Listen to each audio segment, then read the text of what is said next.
लोग सोचते हैं अयानो कोजी क्योताका एक फिक्शनल है, एक एनिमे कैरेक्टर। लेकिन क्या हो अगर मैं तुमसे कहूं कि व्हाइट रूम रियल है और उसके मेथड्स तुम्हारे दिमाग को रिराइट कर सकते हैं। हमने इस वीडियो में 10 फेजेस डिजाइन किया है जो आपके लिए बहुत ही इम्पोर्टेंट होने वाला है। और मुझे पता है 99% लोग इस वीडियो को पहले 1 मिनट में ही छोड़ देंगे क्योंकि उसका अटेंशन स्पैन मर चुका है, वो वीक है। पर अगर तुम इस वीडियो को अभी भी देख रहे हो तो तुम 99% लोगों से आगे हो। Welcome to the white room. क्या तुम्हें पता है अयानो कोजी की फैसिलिटी का नाम व्हाइट रूम क्यों है? अब मैं तुम्हें बता दूं कि व्हाइट रूम सिर्फ कूल दिखने वाला नाम नहीं है, इसके पीछे एक साइकोलॉजिकल रीजन है। इंसान का दिमाग कलर्स पे रिएक्ट करता है। रेड गुस्सा दिलाता है, ब्लू रिलैक्स करता है। कलर्स इमोशंस पैदा करते हैं, लेकिन व्हाइट कलर नहीं है। व्हाइट एक ब्लैंक स्लेट है, वहाँ कोई इमोशन नहीं है, कोई डिस्ट्रैक्शन नहीं है, सिर्फ फोकस है। व्हाइट रूम का फोकस बचपन से जीनियसेस बनाना नहीं था, उसका मकसद था उनके दिमाग से ह्यूमन वीकनेस को डिलीट करना। और आज हम फेज 1 में वही करेंगे, तुम्हारे दिमाग को फॉर्मेट करेंगे। अब भी इसी वक्त तुम्हारा दिमाग कचरे का डब्बा बन चुका है। सुबह उठते ही इंस्टा, दोस्तों के मैसेजेस, न्यूज, मीम्स, तुम्हारे दिमाग में इतने शोर है कि तुम्हें अपने खुद के थॉट्स सुनाई नहीं देते। अयानो कोजी के पास एक्सेस था दुनिया के हर नॉलेज का, लेकिन तुम्हारे पास क्या है? तुम्हारे पास दुनिया के हर डिस्ट्रैक्शंस का एक्सेस है। जब तक ये कचरा साफ नहीं होता, नया डाटा एंटर नहीं हो सकता। फेज 1 का पहला रूल है कंप्लीट एलिमिनेशन। रियल लाइफ में व्हाइट रूम क्रिएट करने के लिए तुम्हें डोपामिन डिटॉक्स करना होगा। अगले 24 आवर्स के लिए ये रूल्स फॉलो करना होगा। No scrolling, no sugar, no music. Scrolling तुम्हारे अटेंशन स्पैन को खत्म कर रहा है एंड शुगर से तुम्हारे बॉडी को चीप एनर्जी मिल रहा है। इनको अप्लाई करने के बाद तुम बोर हो जाओगे, तुम्हारा हाथ बार बार मोबाइल को छूने का मन करेगा, तुम्हारा दिमाग चीखेगा कि मुझे एंटरटेनमेंट चाहिए। याद रखना, जब दिमाग को बाहर से डोपामिन मिलना बंद हो जाता है तभी वो अंदर से क्रिएटिव आइडियाज पैदा करने की कोशिश करता है। बोर्डम तुम्हारा दुश्मन नहीं है, ये तुम्हारा वेपन है। आज रात सोने से पहले अपने कमरे की लाइट्स ऑफ करो, फोन दूसरे कमरे में रखो और 10 मिनट तक सिर्फ अंधेरे में बैठो। सोचो नहीं, सिर्फ ऑब्जर्व करो। Phase 2 the algorithm. स्कूल और सोसाइटी ने तुम्हें एक बहुत बड़ा झूठ बेचा है कि हार्ड वर्क बीट्स टैलेंट। ये बकवास है। व्हाइट रूम में रट्टा मारना अलाउड नहीं था, वहाँ डाटा कंप्रेशन सिखाया जाता था। नॉर्मल स्टूडेंट्स क्या करते हैं, डाटा को स्टोर करने की कोशिश करते हैं, लेकिन जीनियसेस उस इंफॉर्मेशन को डिकोड करने की कोशिश करते हैं। लोग कहते हैं विजुअलाइज करो, पर कोई ये नहीं बताता कि कैसे। अयानो कोजी यूज करता था द मेंटल सैंडबॉक्स। जब वो कुछ पढ़ता, वो वर्ड्स याद नहीं करता, वो अपने दिमाग में एक सिमुलेशन रन करता है। अगर तुम हिस्ट्री पढ़ रहे हो तो डेट्स याद मत करो, अपने दिमाग में वो वार क्रिएट करो, कैरेक्टर्स को देखो, ब्लड, स्ट्रेटजी, फियर सब फील करो। इंफॉर्मेशन को एक्सपीरियंस में कन्वर्ट कर दो।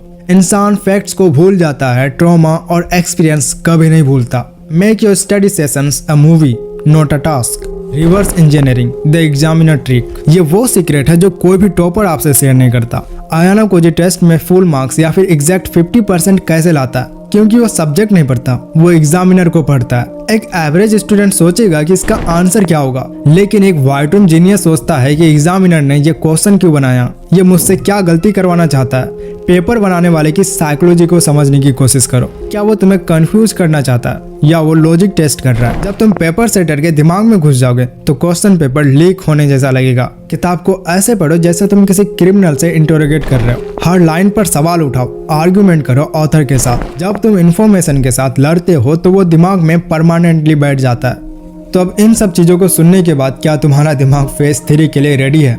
अगर रेडी हो तो चलते हैं फेज 3 में। Phase 3 the vessel. Gym culture ने तुम्हें धोखा दिया है। लोग सोचते हैं कि बड़े मसल्स का मतलब ताकत है। गलत। एक बॉडी बिल्डर सिर्फ एक 100 पीस है। वो हैवी वेट उठा सकता है, लेकिन क्या वो सरवाइव कर सकता है? व्हाइट रूम का फिलोसॉफी अलग है। हम मसल ट्रेन नहीं करते, हम नर्वस सिस्टम ट्रेन करते हैं। तुम्हारी असली ताकत तुम्हारे मसल में नहीं, तुम्हारे दिमाग के सिग्नल्स में है।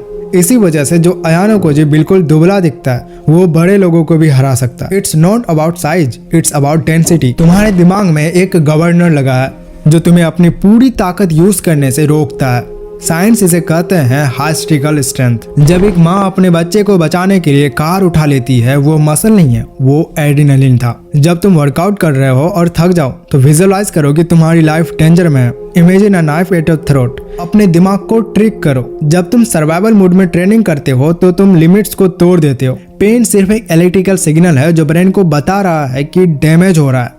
नेक्स्ट टाइम जब तुम कोल्ड शावर लो या हेवी लिफ्ट करो और बॉडी चीखने लगे रिएक्ट मत करो, सिर्फ ऑब्जर्व करो कि दर्द हो रहा है, मेरा लेग बर्न कर रहा है। तुम्हें बड़ा नहीं दिखना है, तुम्हें डेंजरस होना है। इसलिए calisthenic boat weight training superior है। अपनी बॉडी को कंट्रोल करना सीखो। Pushups, pullups, sprints. इसी बात पे अगर आपको कैलिस्थेनिक्स पे वीडियो चाहिए तो कमेंट में जरूर बता देना। ऐसा शरीर बनाओ जो कपड़े में बिल्कुल नॉर्मल लगे, लेकिन जब शर्ट उतरे तो ऐसा लगे जो स्टील का बना हो। Face 4 the poker face. तुम्हारा चेहरा एक खुली हुई किताब है। जब तुम गुस्सा होते हो तुम्हारी आईब्रो सिकुड़ जाता है। जब तुम डरते हो तुम्हारी पपील फैल जाती है। तुम बिना एक शब्द बोले दुनिया को अपने सारे सीक्रेट्स बता रहे हो। व्हाइट रूम में इमोशन दिखाना मतलब कमजोरी दिखाना।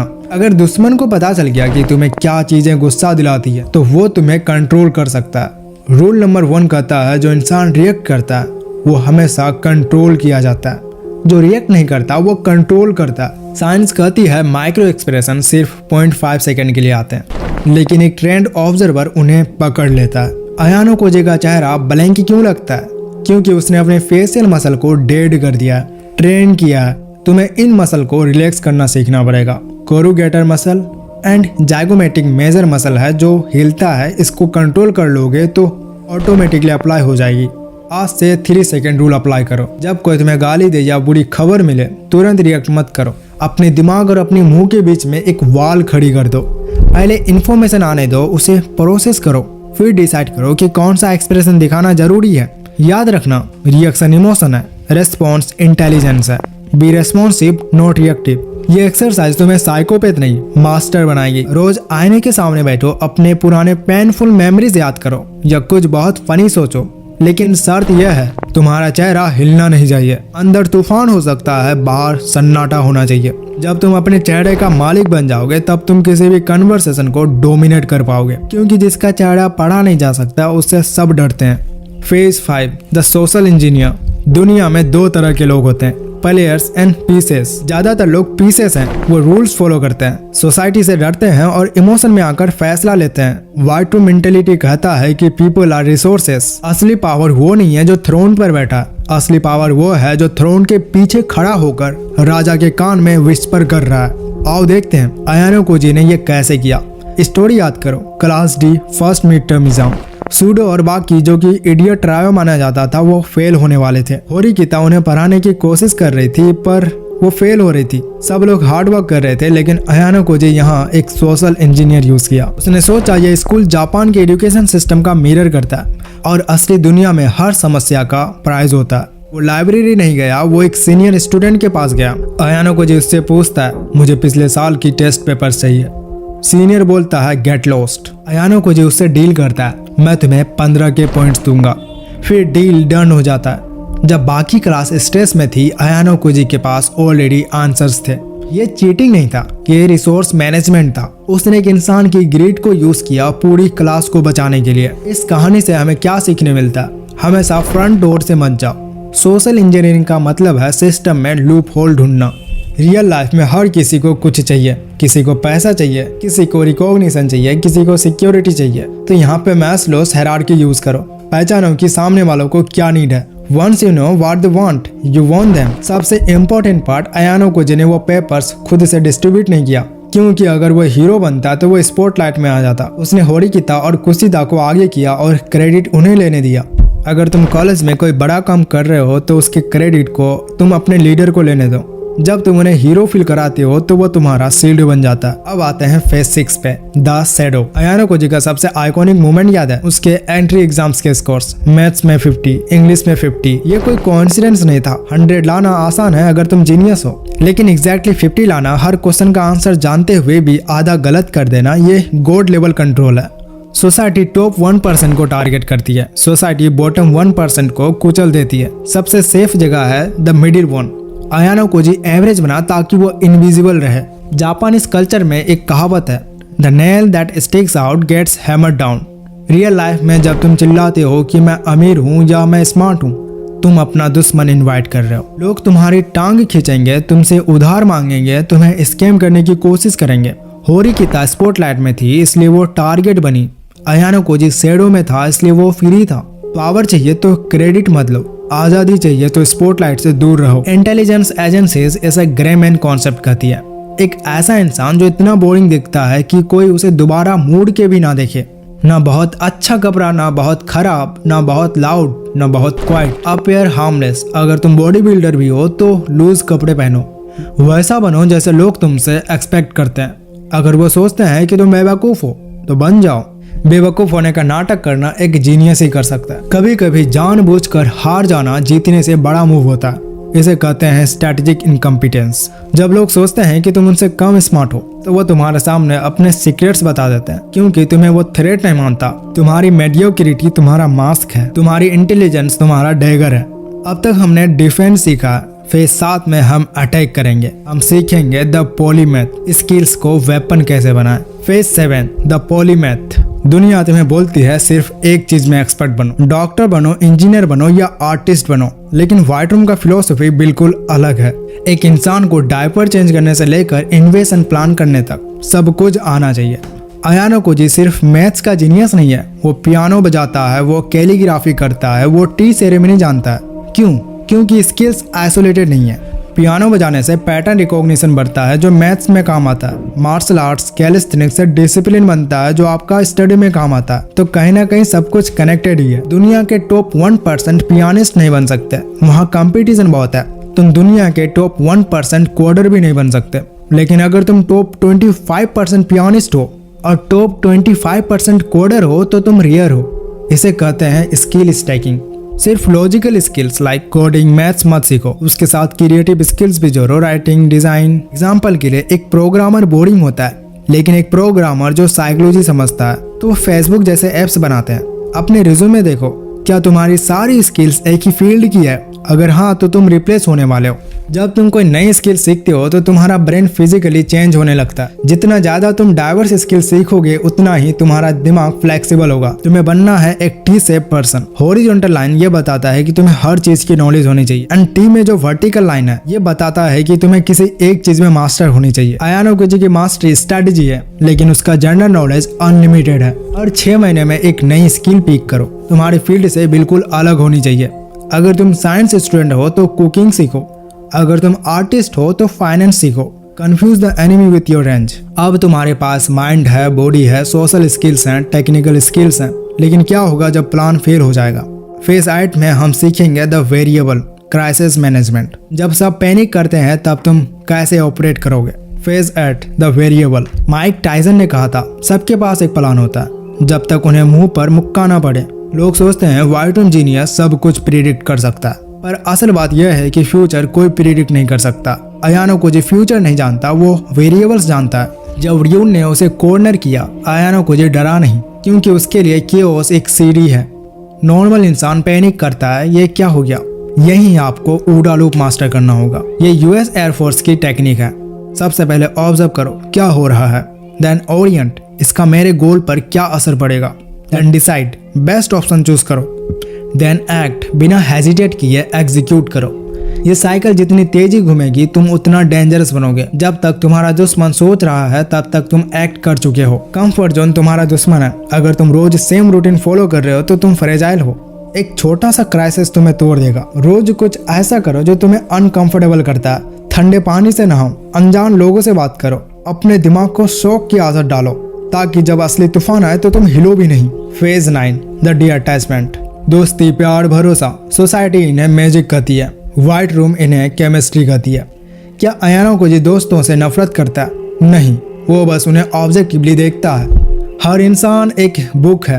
कुछ किताबें इंटरटेनमेंट के लिए है, कुछ किताबें नॉलेज के लिए, और कुछ किताबें सिर्फ आग जलाने के लिए काम आती है। तुम्हें पता होना चाहिए कि कौन सा इंसान किस सेल्फ पर रखना है। इमोशनल डिपेंडेंसी एक बीमारी है।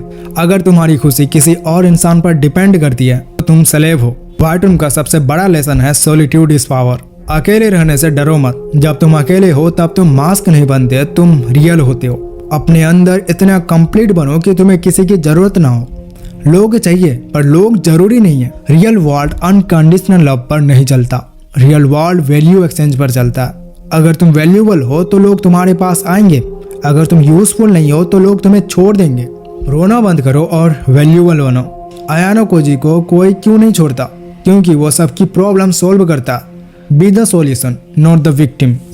Phase 10 the masterpiece. हमने अलग अलग टुकड़ों की बात की, माइंड, बॉडी, साइकोलॉजी, लेकिन अयानो कोजी इन सब का टोटल सम है। अगर तुम्हारे पास जीनियस दिमाग है पर बॉडी वीक है तो तुम फेल हो जाओगे। अगर तुम्हारी बॉडी स्ट्रांग है पर तुम्हारे इमोशंस तुम्हारे कंट्रोल में नहीं रहते, फिर भी तुम फेल हो जाओगे। ये वो स्टेट है जहां तुम्हें एक्ट नहीं करना पड़ता, तुम बन जाते हो। तुम्हें अब पोकर फेस बनाने के लिए सोचना नहीं पड़ता, तुम्हारा हो जाता है ऑटोमेटिकली। तुम्हें पढ़ने के लिए फोकस नहीं करना पड़ता, वो हंगर है। This is called flow state. लोग पूछते हैं ये ट्रेनिंग कब खत्म होगी? जवाब है कभी नहीं। व्हाइट रूम कोई स्कूल नहीं है जहां तुम ग्रेजुएट हो जाओ, ये एक लाइफ स्टाइल है। जापानीज फिलोसफी काइजन कहती है 1% बेटर एवरी डे। अगर तुम कल से बेटर नहीं हो तो तुम पीछे जा रहे हो। अयानो कोजी अपने आप से कम्पीट करता है। उसका कंपटीशन दुनिया नहीं है, उसका कंपटीशन वो खुद है। हर रात सोने से ठीक पहले तुम्हें ऑडिट करना होगा, आज मैंने कौन सा नया स्किल सीखा, आज मुझे कौन सा नया इन्फॉर्मेशन पता चला। व्हाइट रूम रियल लाइफ में एग्जिस्ट नहीं करता, गलत है। तुम्हारा रूम व्हाइट रूम है, तुम्हारा दिमाग व्हाइट रूम है।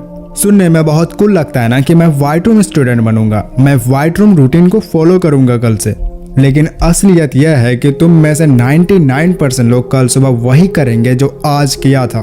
तुम मोटिवेशन पर जिंदा हो, डिसिप्लिन पर नहीं। व्हाइट रूम कोई मैजिक ट्रिक नहीं है, ये एक ग्राइंड है।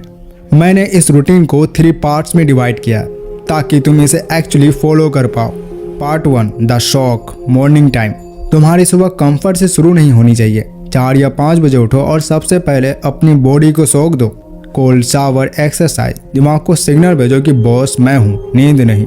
पार्ट 2 होगा the mask day time. School या कॉलेज में तुम स्टूडेंट नहीं हो, तुम एक स्पाई हो। अपना मुंह बंद रखो, लोगों को ऑब्जर्व करो। हर कॉन्वर्सेशन में सोचो इस इंसान को मुझसे क्या चाहिए। Number 3 the audit. ये सबसे जरूरी है। रात को सोने से पहले खुद का हिसाब लो। क्या आज मैंने टाइम वेस्ट किया? क्या आज तुम इमोशंस में बह गए? अगर तुम अपनी गलतियां ट्रैक नहीं करोगे तो तुम कभी इंप्रूव नहीं